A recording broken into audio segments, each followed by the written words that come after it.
ऊष्मा या heat.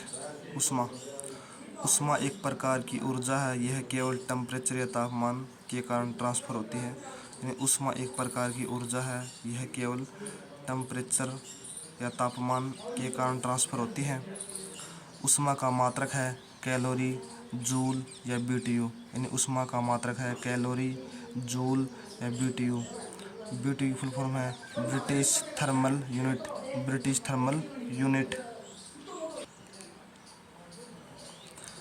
1 calorie बराबर 4.2 जूल। यानी 1 कैलोरी बराबर 4.2 जूल। 1 जूल बराबर 0.0 कैलोरी। यानी 1 जूल बराबर 0.24 कैलोरी। 1 किलो कैलोरी बराबर 4186 जूल। 1 किलो कैलोरी बराबर 4186 जूल। 1 बीटीयू बराबर 252 कैलोरी। 1 बीटीयू बराबर 252 कैलोरी। तापमान या टेम्परेचर। तापमान किसी वस्तु का वह गुण है, उस वस्तु के गर्म व ठंडे का एहसास दिलाना ही तापमान कहलाता है। एक वस्तु से दूसरी वस्तु में ऊष्मा की दिशा को सुनिश्चित करना। तापमान यह एक अदिश राशि है। तापमान अदिश राशि है। प्रयोगशाला का अधिकतम तापमान 10 की पावर 8 केल्विन। यानी प्रयोगशाला का अधिकतम तापमान 10 की पावर 8 केल्विन होता है। प्रयोगशाला का न्यूनतम तापमान 10 की पावर -8 केल्विन। प्रयोगशाला का न्यूनतम तापमान 10 की पावर -8 केल्विन।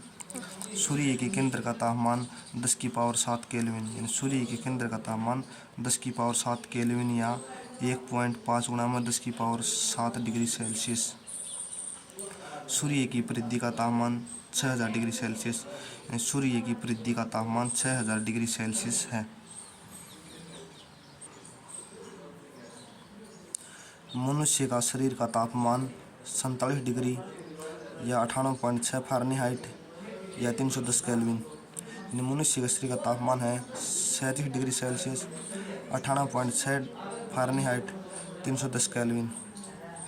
ऐसा तापमान जो सेल्सियस व केल्विन के समान होता है -40 डिग्री सेल्सियस। यानी ऐसा तापमान जो सेल्सियस व केल्विन के समान होता है -40 डिग्री सेल्सियस। पारा न्यूनतम -39 डिग्री सेल्सियस तापमान को मेजर या माप करता है। यानी पारा न्यूनतम -39 डिग्री सेल्सियस तापमान को माप करता है। एल्कोहल तापमापी -115 डिग्री सेल्सियस पर जमता है। यानी एल्कोहल तापमापी -115 डिग्री सेल्सियस पर जमता है।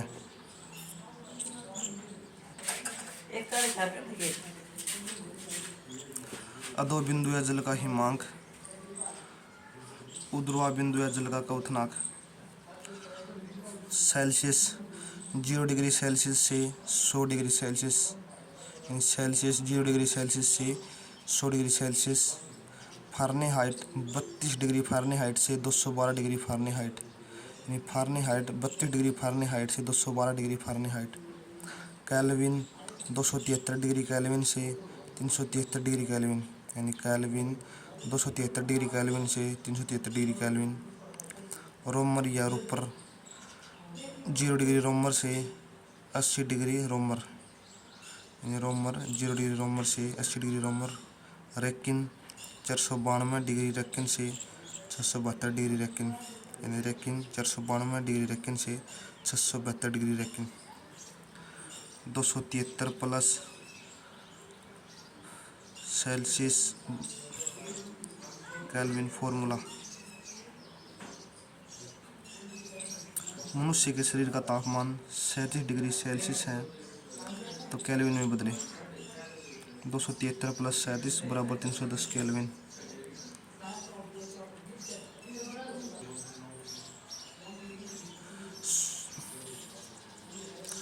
डॉक्टर तापमापी 35 डिग्री फ़ारेनहाइट से 110 डिग्री फ़ारेनहाइट। यानी डॉक्टर तापमापी 35 डिग्री फ़ारेनहाइट से 110 डिग्री फ़ारेनहाइट होता है। पारा तापमापी 39 डिग्री सेल्सियस से 350 डिग्री सेल्सियस तक। यानी पारा तापमापी 39 डिग्री सेल्सियस से 350 डिग्री सेल्सियस होता है। गैसीय तापमापी या नाइट्रोजन तापमापी 200 डिग्री सेल्सियस से 1500 डिग्री सेल्सियस। यानी गैसीय तापमापी 200 डिग्री सेल्सियस से 1500 डिग्री सेल्सियस होता है। प्लेटिनियम प्रतिरोध तापमापी 200 डिग्री सेल्सियस से 1200 डिग्री सेल्सियस। प्लेटिनियम प्रतिरोध तापमापी 200 डिग्री सेल्सियस से 1200 डिग्री सेल्सियस। प्रकाशिक तापमापी 600 डिग्री सेल्सियस से 2700 डिग्री सेल्सियस। यानी प्रकाशिक तापमापी 600 डिग्री सेल्सियस से 2700 डिग्री सेल्सियस। वर्ण विकिरण तापमापी 800 डिग्री सेल्सियस। यानी वर्ण विकिरण तापमापी 800 डिग्री सेल्सियस। ऊष्मा संचरण की विधियाँ। ऊष्मा संचरण की विधियाँ 3 प्रकार की होती हैं। यानी ऊष्मा संचरण की विधियाँ 3 प्रकार की होती हैं। नंबर 1 चालन या कंडक्शन। ऊष्मा संचरण हमेशा उच्च ताप से निम्न ताप की ओर होता है। यानी चालन में ऊष्मा संचरण हमेशा उच्च ताप से निम्न ताप की ओर होता है। चालन में माध्यम की आवश्यकता होती है। चालन में गतिमान की आवश्यकता नहीं होती है। यानी चालन में माध्यम की आवश्यकता होती है, चालन में गतिमान की आवश्यकता नहीं होती है। हीरा ऊष्मा का सबसे अच्छा चालक है। यानी हीरा ऊष्मा का सबसे अच्छा चालक है।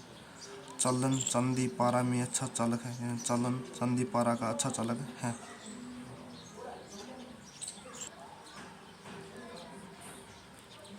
बैड कंडक्टर या खराब कंडक्टर। मिट्टी, हवा का गैप, प्लास्टिक में। मिट्टी से बने घर गर्मियों में ठंडे और सर्दियों में गर्म महसूस होते हैं। यानी चालन का एग्जाम्पल है मिट्टी से बने घर गर्मियों में ठंडे और सर्दियों में गर्म महसूस होना। सर्दियों में 2 पतली जैकेट पहनना। बर्फ से बने घर इग्लू कहलाते हैं। संवहन या कन्वेंशन। संवहन में माध्यम की आवश्यकता होती है। यानी संवहन में माध्यम की आवश्यकता होती है। संवहन में गतिमान की आवश्यकता होती है। संवहन में गतिमान की आवश्यकता होती है। यानी संवहन में माध्यम की आवश्यकता भी होती है और गतिमान की आवश्यकता भी होती है। संवहन के एग्जाम्पल हैं पृथ्वी के वातावरण का ठंडा होना, पानी का गर्म होना, फ्रिज में फ्रीजर पट्टिका को ऊपर लगाना, झंडू बाम से सिर का दर्द ठीक होना। वायुमंडल संवहन विधि के द्वारा ही गर्म होता है। यानी वायुमंडल संवहन विधि के द्वारा ही गर्म होता है। विकिरण या रेडिएशन। विकिरण में माध्यम की आवश्यकता नहीं होती है। यानी विकिरण में माध्यम की आवश्यकता नहीं होती है। विकिरण किरणों के द्वारा होता है। विकिरण किरणों के द्वारा होता है। विकिरण के एग्जाम्पल हैं रेगिस्तान का दिन में गर्म व रात को ठंडा होना। टीवी रिमोट कंट्रोल का कार्य करना। यानी टीवी रिमोट का कंट्रोल विकिरण के द्वारा करता है। मोबाइल नेटवर्क का कार्य करना। यानी मोबाइल नेटवर्क भी विकिरण या रेडिएशन के कारण कार्य करता है।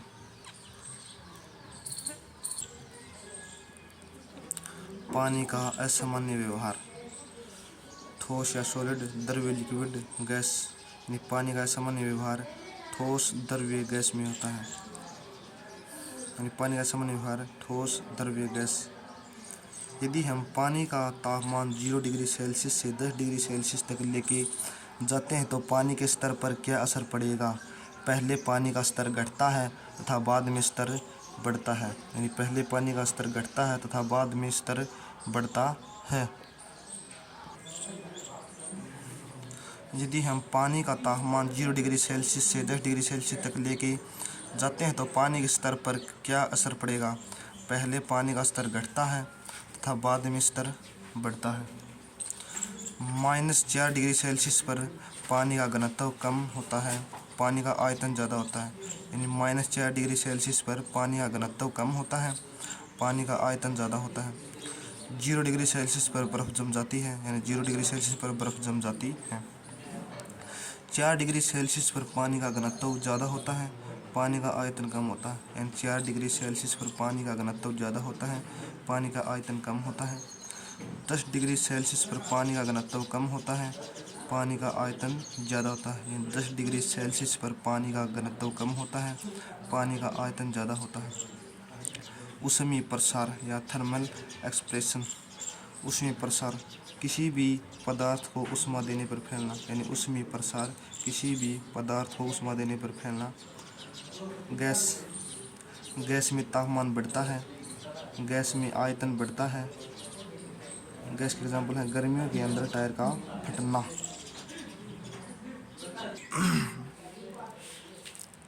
द्रव्य, द्रव्य में तापमान कम होता है, द्रव्य में आयतन बढ़ता है। द्रव्य में तापमान कम होता है, द्रव्य में आयतन बढ़ता है। द्रव्य एग्जाम्पल है सर्दियों में पाइप पानी का फटना। ठोस, ठोस में तापमान बढ़ता है, ठोस में आयतन बढ़ता है। ठोस में तापमान बढ़ता है, ठोस में आयतन बढ़ता है। ठोस का एग्जाम्पल है रेल की पटरियों का चौड़ा होना। हिट या उष्मा, गुप्त उष्मा या आइडेंट हीट। गुप्त उष्मा अवस्था परिवर्तन के लिए आवश्यकता छिपी हुई उष्मा गुप्त उष्मा कहलाती है। यानी अवस्था परिवर्तन के लिए आवश्यकता में छिपी हुई उष्मा गुप्त उष्मा कहलाती है। गुप्त उष्मा का मात्रक है जूल किलोग्राम। यानी गुप्त उष्मा का मात्रक है जूल किलोग्राम।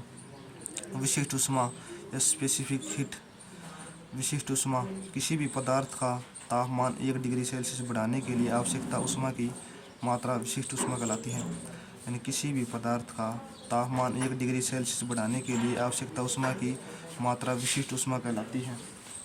विशिष्ट उष्मा का मात्रक जूल किलोग्राम है। यानी विशिष्ट उष्मा का मात्रक जूल किलोग्राम है। इनमें से किसकी विशिष्ट उष्मा दायरता सबसे अधिक होती है? जल की।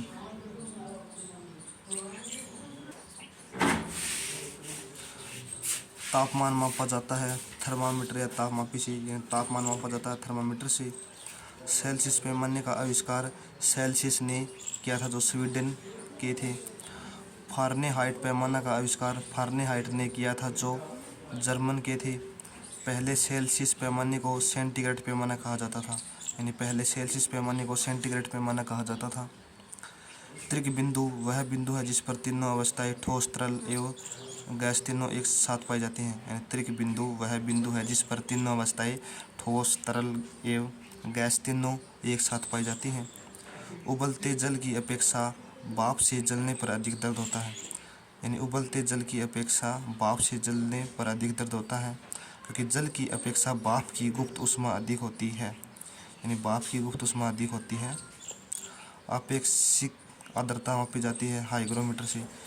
आपेक्षिक आर्द्रता मापी जाती है हाइग्रोमीटर से। ताप बढ़ने पर आपेक्षिक आर्द्रता बढ़ जाती है। यानी ताप बढ़ने पर आपेक्षिक आर्द्रता बढ़ जाती है। तापमान को किसी विशिष्ट डिग्री में व्यवस्थित करने के लिए प्रयुक्त होने वाला उपकरण कहलाता है थर्मोस्टेट। इनमें से कौन अधिक जलन पैदा करता है? उबलता पानी, भाप, गर्म हवा या सूर्य की किरणें? भाप। यानी सबसे अधिक जलन पैदा करता है भाप।